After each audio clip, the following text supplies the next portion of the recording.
Welcome to this presentation. One of the questions that people often have is there life beyond our planet? Is there life outside the solar system? Do aliens exist? Are there planets that are habitable somewhere out there that we can go and colonize? Or are we in some way unique? Now, here I just want to go through particularly the subject of how unique our solar system is.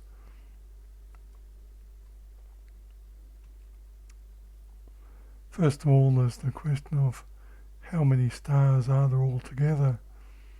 Our galaxy, the Milky Way, is estimated to contain around 100 to 400 billion stars, which is a huge number.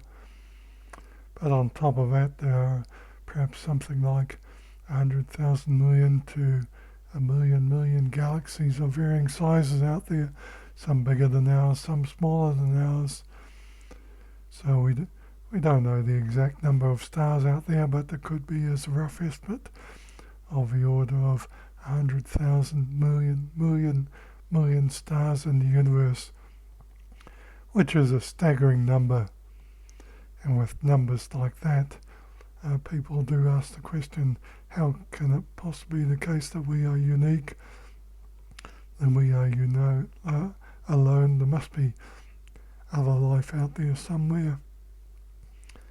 And we're not going to really look at the question of life out there, just the question of how unique is our solar system, how unique is our planet.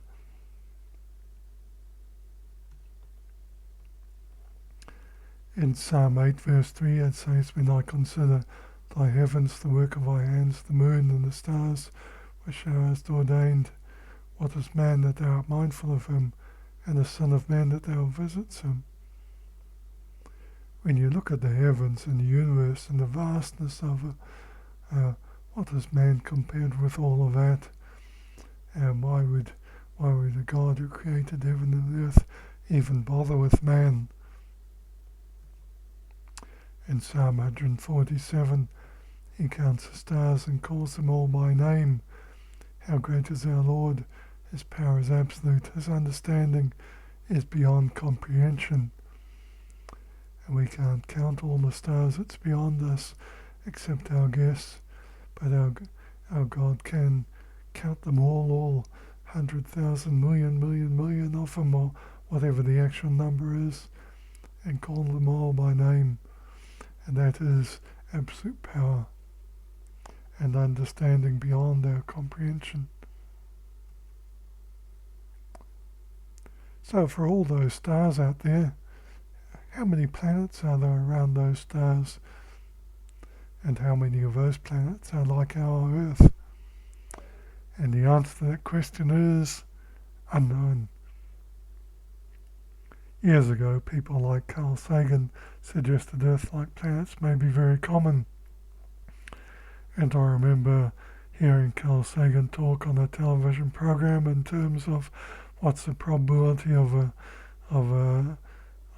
solar systems out there with planets in a habitable zone, and you say, well, our solar system has a planet in the habitable zone, and how many solar systems have Earth-like planets? And well, our solar system has an Earth-like planets, and how many solar systems have planets with water?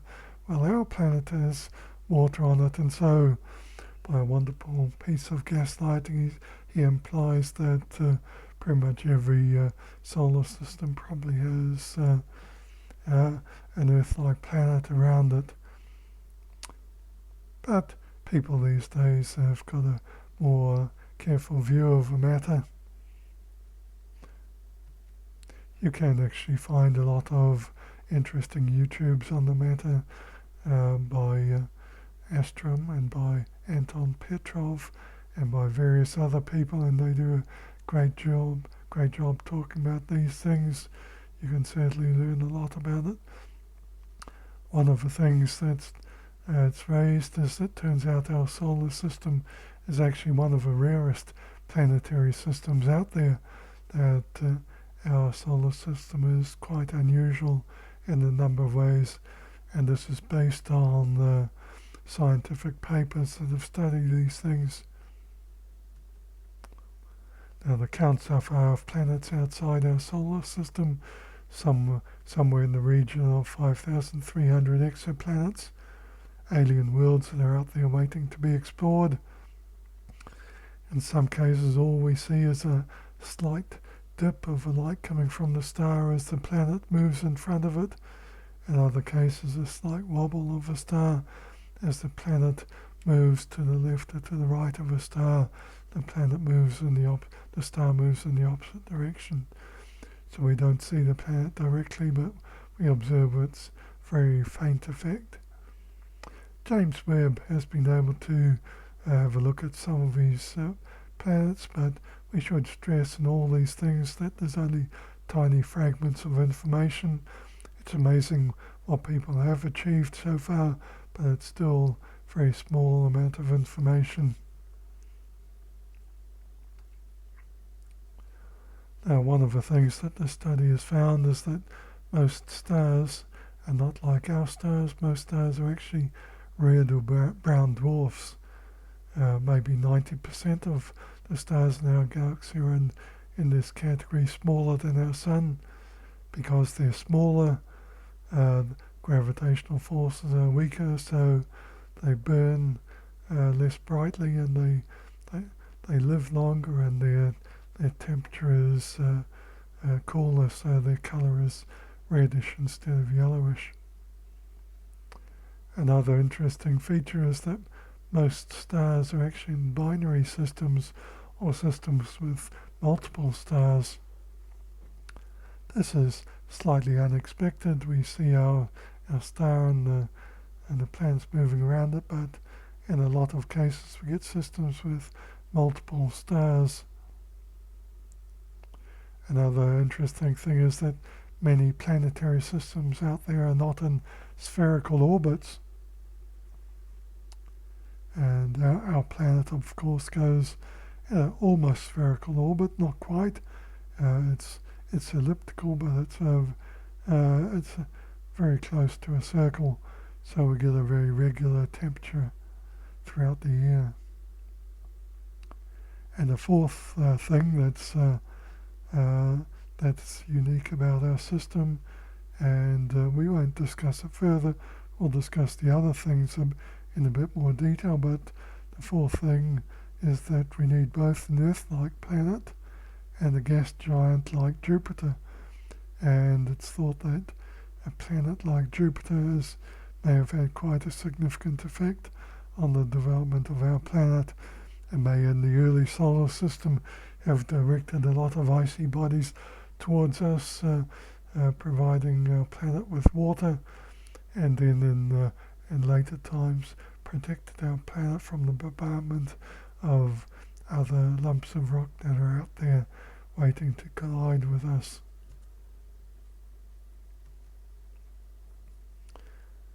Now, the star itself has a few requirements for there to be any habitable planets around the star. They must live a reasonably long period of time. Obviously, if they burn up very quickly, no time for life to develop. The very luminous main sequence stars of O and B classes usually live less than 500 million years, and in exceptional cases less than 1 million years, because of their large size, huge gravitational forces. They burn very quickly, and they burn very hot. The stars have to emit enough high-frequency ultraviolet radiation to trigger important atmospheric dynamics, such as ozone formation, but not so much that ozone ionization destroys life. So there needs to be just the right amount of ultraviolet radiation from the star. They have to emit sufficient radiation and wavelengths conducive to photosynthesis. And you need to have low stellar variations. And some stars are variable.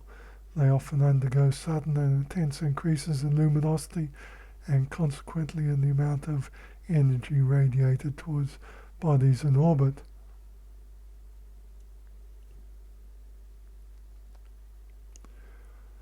Now, in the case of circular or elliptical orbits, the orbital eccentricity is the difference in the planet's furthest and closest approach to its parent star, divided by the sum of said distances, and the greater the eccentricity, the greater the temperature fluctuation on a planet's surface. Data collected on the orbital eccentricities of extrasolar planets has surprised most researchers. 90% have an orbital eccentricity greater than that found within the solar system, and the average is fully 0.25. That means the vast majority of planets that have highly eccentric orbits. And you might ask, why does that matter? Eccentric orbits will lead to huge swings in temperatures, and in the classic science fiction show, the black and white episodes of Lost in Space, one of the reasons that they had for the temperature of a planet rising very rapidly was that the planet was in an elliptical orbit, and that's probably the one and only scientifically accurate thing from this show. And in this show, because of the high heat, Dr. Smith used the last remaining water resources to have a shower because he was feeling icky. So that was the nature of a show. Now, binary systems are interesting. You can have different kind of binary systems. You can have a system where a planet is going very close to its star, and then further out is another star that's orbiting around both of them. Another possibility is that you've got two stars close together, and way on the outside there's a planet that's orbiting around both of the two stars. There's even a third hypothetical possibility of a planet that's orbiting at what's known as a Lagrange point. So it's orbiting at the same distance as the low mass star, at a specific distance from the low mass star and the massive star, so it stays in a stable orbit.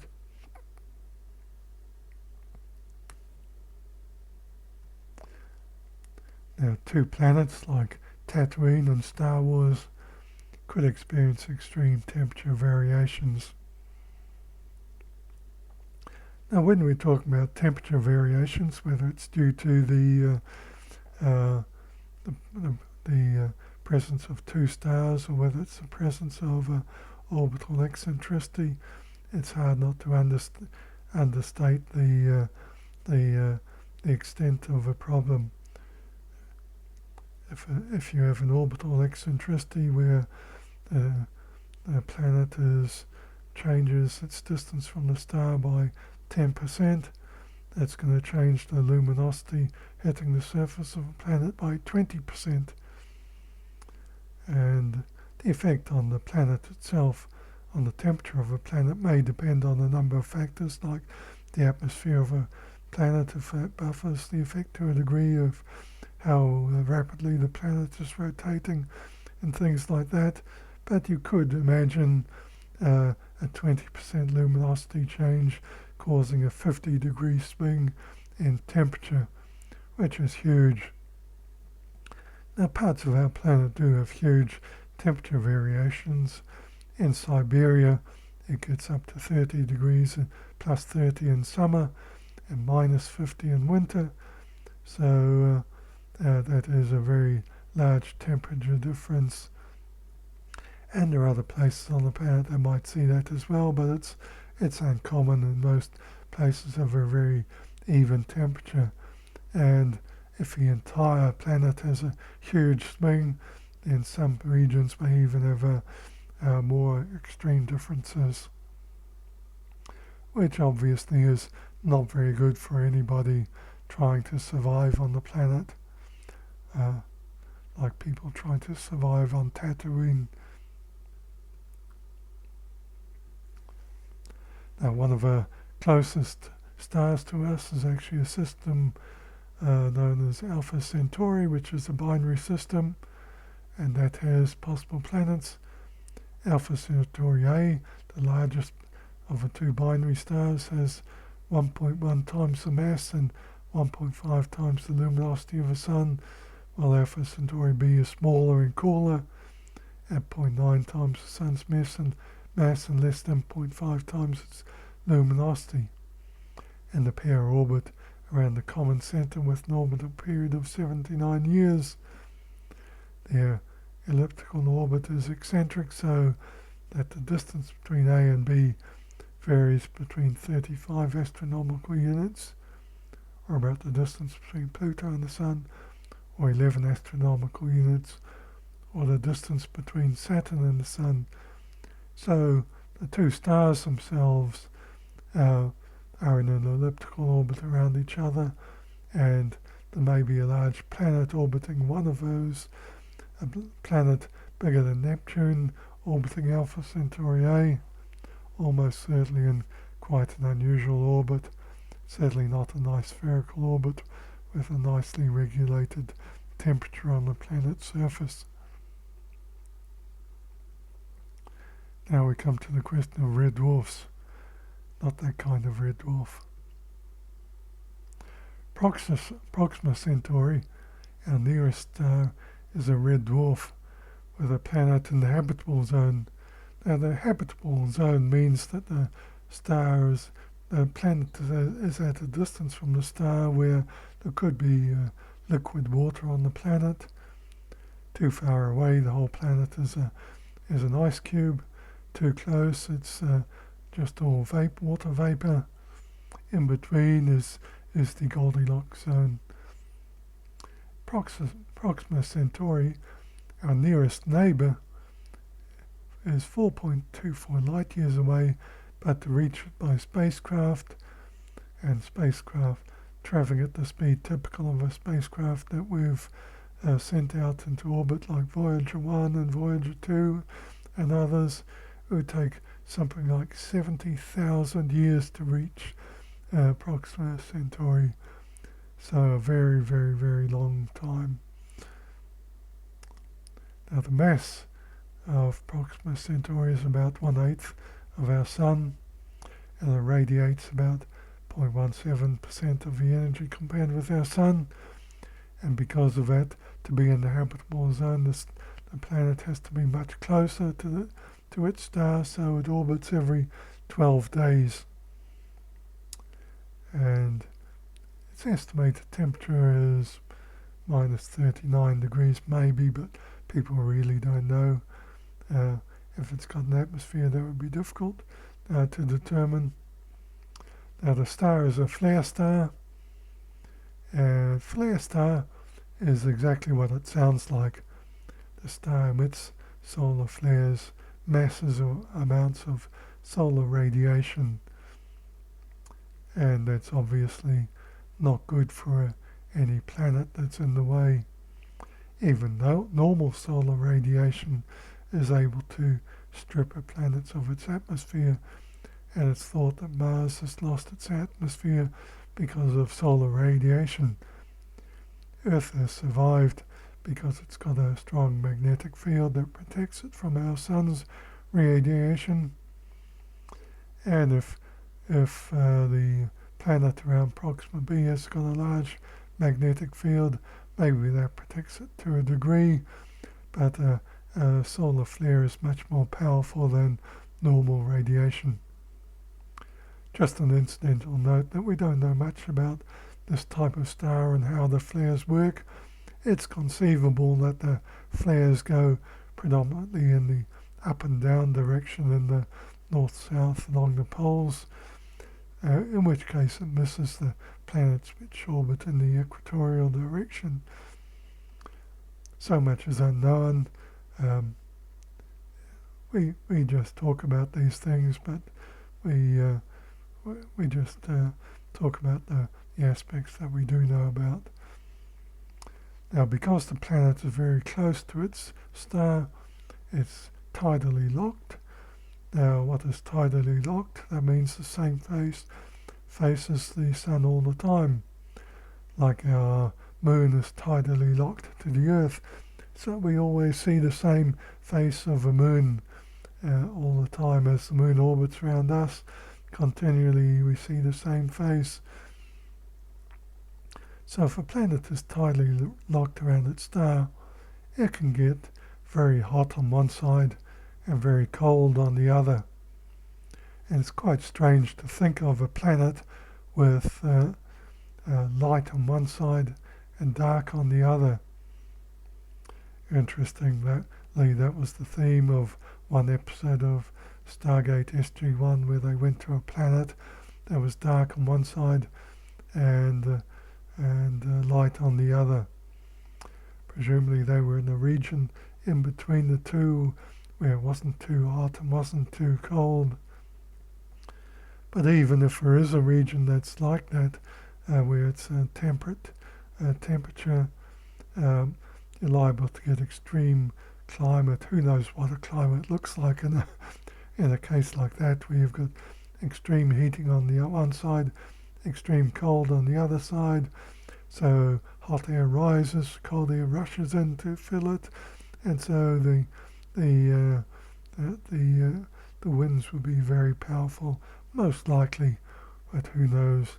I don't know anyone who's tried to model the weather systems on a tidally locked planet. Probably most useless thing you could imagine trying to work out.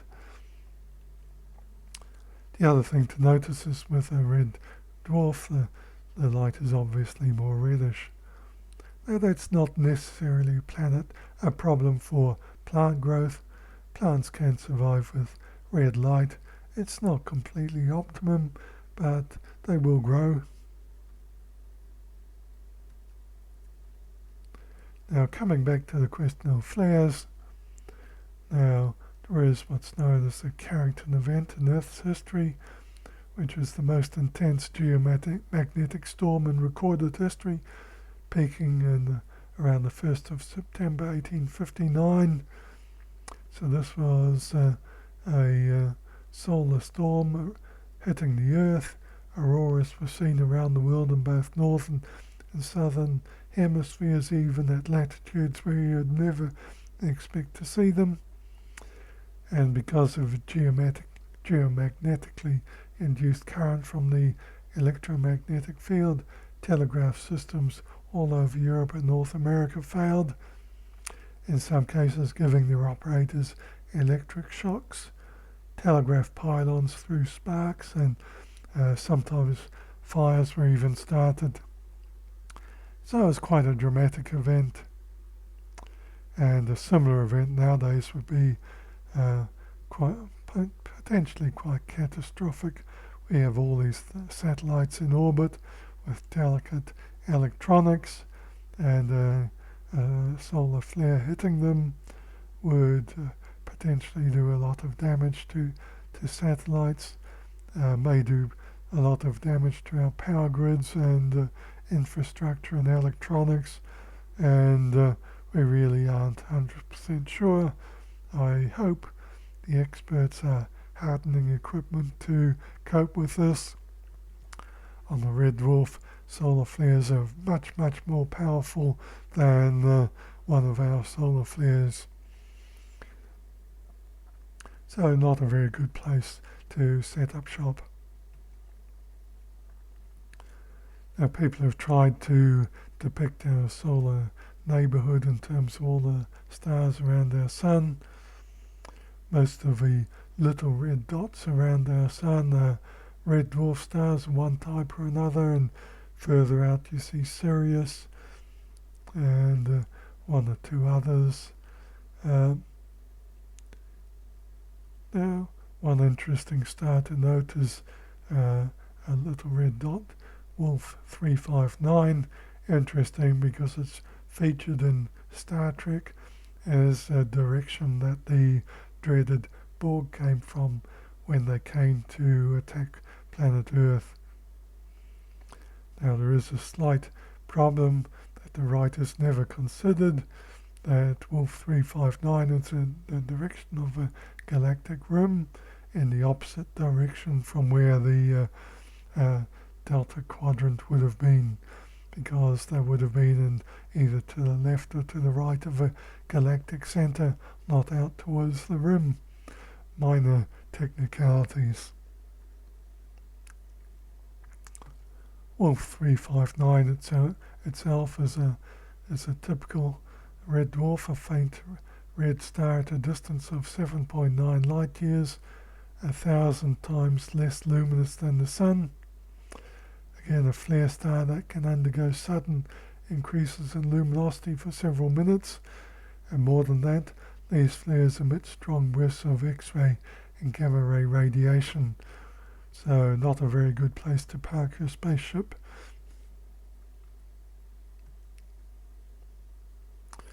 Now, Sirius is one of the brightest stars in the night sky, well, the brightest star in the night sky, and it's at a distance of 8.6 light years. It's a binary star system, as we were mentioning before. Many stars are actually binary systems. It has no known planets. It's 230 million years old, so in stellar terms it's quite young. 25 times more luminous than the Sun. Temperatures at 9.9 thousand degrees Kelvin, resulting in a bluish color and high ultraviolet. So if there were any planets there, it would not be a good place to visit.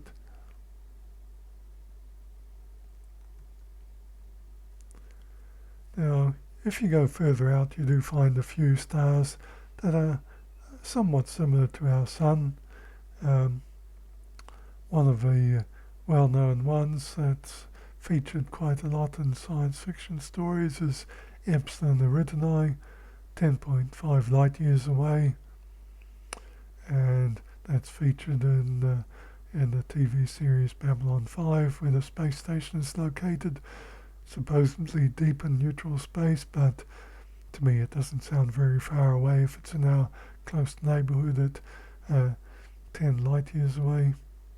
So the star is slightly smaller than our Sun. It's less than 1 billion years old, has at least one large planet with a highly elliptical orbit, and it's got a low level of elements heavier than helium, which is another thing which is not very conducive to life. We don't want low levels of elements heavier than helium. We want elements like carbon to make people. We want elements like silicon to make rock, and we want elements like iron to make our iron core, so we can have a magnetic field. So hydrogen and helium are good for balloons and not very good for making Earth-like planets. It's even been said that there may be not enough energy from ultraviolet radiation reaching into the habitable zone for life to ever get started. And it's popular in science fiction stories and for SETI searches, but SETI searches have all turned up negative despite a lot of effort. Tau Ceti, also a star at a similar distance, 11 light years away, similar to the Sun, but 78% of a mass. There's been evidence of at least 4 planets, all likely super-Earths, orbiting Tau Ceti, and 2 of those are potentially in the habitable zone. It seems to have a large debris disk, so any planet orbiting Tau Ceti would face far more impact events than Earth. So think asteroids hitting the Earth, making the dinosaurs extinct, but much, much, much more often and possibly more devastating. So again, not a good place to visit, not a good place to set up shop. So we get the picture that our Earth is a very benign environment, and when you get out there, there are so many things that can go wrong, so many things that make things unfavorable for life. Which isn't to say there aren't Earth-like planets out there somewhere, but there are many, many, many more planets out there that just don't look like they would be good places to try and visit or establish a colony, even if we could travel the tens of thousands of years to reach them. And in recent times was discussion about a possible biosignature on exoplanet named K2-18b. So they didn't come up with a fancy name for this planet. So by biosignature they mean they found a signature of a chemical that's found on Earth, dimethyl sulfide, which on Earth is produced by phytoplankton. So on Earth it's only produced by processes like plankton or industrial processes, and there's no other natural way to make this somewhat unusual chemical sulfur with two methyl groups attached to it. Obviously it's not something that just appears by accident. Now, when we say there's a possible biosignature, it means James Webb has found some evidence for this, but the statistical accuracy is low, so it's conceivable that it's just a blip, a statistical anomaly. Again, it's so far away that whatever people can find out about it is very impressive in itself, but the information is thin, and there are many caveats, many ifs and buts and maybes, and it appears as though the world is larger than our planet, but it's an ocean world covered with water, and it may have a thin hydrogen atmosphere, so not very good for breathing, and 124 light years from Earth, so quite a long way away. And around the red dwarf, which is also not necessarily very good. Now, we talked about planets being inhabitable zones about their stars, but you also need stars to be inhabitable zones around the galaxy. On the outskirts of a galaxy, there's insufficient material to form solid planets, and we want solid planets so we can populate them with solid people. And out on the galactic rim, it's very, very thin, not much of the heavy elements, carbon, silicon, iron, and all the rest that's needed. The interior of a galaxy is very dense, and there's high radiation and gravitational disturbances. And if you say that quickly, it may not sound that important, but by gravitational disturbances, I mean other planets, other stars, other things could pass close by, disturb the orbit of your planet, and suddenly it's cast off like a billiard ball out into outer space. No more sun, no more warmth, no more light, and just gradually getting colder and colder and colder until the atmosphere freezes. So gravitational disturbances are important. High radiation is also significant. You get things like a higher chance of being close to a supernova explosion. A supernova about 25 light years away would lead to a biological cataclysm. It would probably eliminate the ozone layer from a planet. So it would be a true mass extinction event, take away the ozone layer, and suddenly no protection from the UV light from the star, and life goes extinct. True mass extinction. Even if you can hide in a cave, all the plants on the surface get irradiated and die. And some supernovas are actually more devastating than others, so do more than just strip off the ozone layer. Their own radiation can do a lot of damage to a planet. Fortunately, the Earth has been a long, long way from any nearby supernova explosions, but if you get close to the galactic center, where there's a much higher density of stars, you get a much higher probability of being close to a supernova, and there are other things that out there that are even worse. There are things called neutron stars, which are remnants of massive stars that have been condensed into this extremely dense material called neutron matter, and they might be extremely small but have incredibly intense magnetic fields. Charged particles come whizzing down the electromagnetic field and interact with the North and South Pole, and that produces a beam of radiation, extreme bursts of radiation in fact. And if you're in the path of one of those bursts of radiation, you're fried instantly. You don't worry about the ozone layer. It eliminates everything on the planet just like that. Quite apart from the fact that a neutron star would gravitationally affect you if it came too close to your planet. And of course out there there's even worse. We've heard of black holes. At the galactic center of the Milky Way is an intense radio source known as Sagittarius A, and it's a supermassive black hole of 4 million solar masses. So that's a very unpleasant object.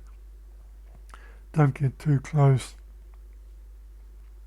In one of the Star Trek movies, they went to the galactic center to visit an alien purporting to be God, and obviously not. But that would obviously never happen. You would never survive that close to the galactic center and that close to the supermassive black hole. So, just in conclusion, space is vast, it's very empty, but what is there is very hostile to human life, and we live in a very benign, very nice solar system on a nice planet. There's no planet B, don't mess it up. Just a few scriptures to close off. In Job 38, in the New Living Translation, "Where were you when I laid the foundations of the earth? Tell me if you know so much." And I like that phrasing in the New Living Translation. If you think you're such a smart aleck, tell me about it. Where were you when I designed all this? Verse 5, who determined its dimensions and stretched out the surveying line? Romans 1:20, for ever since the world was created, people have seen the earth and sky. Through everything God made, they can clearly see His invincible qualities, His eternal power and divine nature, so they have no excuse for not knowing God. So people can clearly see His invisible qualities, His power and His nature. So people are without excuse. Hebrews 1, and now in these final days He has spoken to us through His Son. God promised everything to the Son as an inheritance, and through the Son He created the universe. So through Jesus Christ the Son, He created the entire universe. All 100,000 billion stars, or whatever number is, everything out there, He created it. Jesus said in John 14 verse 2, "In my Father's house are many mansions. If it were not so, I would have told you. I go to prepare a place for you." And we don't know what kind of place that may be, but that He's going to prepare a place for us. Is this in another realm, in another universe, on another planet, another solar system, or something else, we don't know. But a God who created heaven and earth and the universe, we can only say that we can look forward to the things that are to come with eager expectation. So I'll leave those thoughts there. Thank you very much for listening.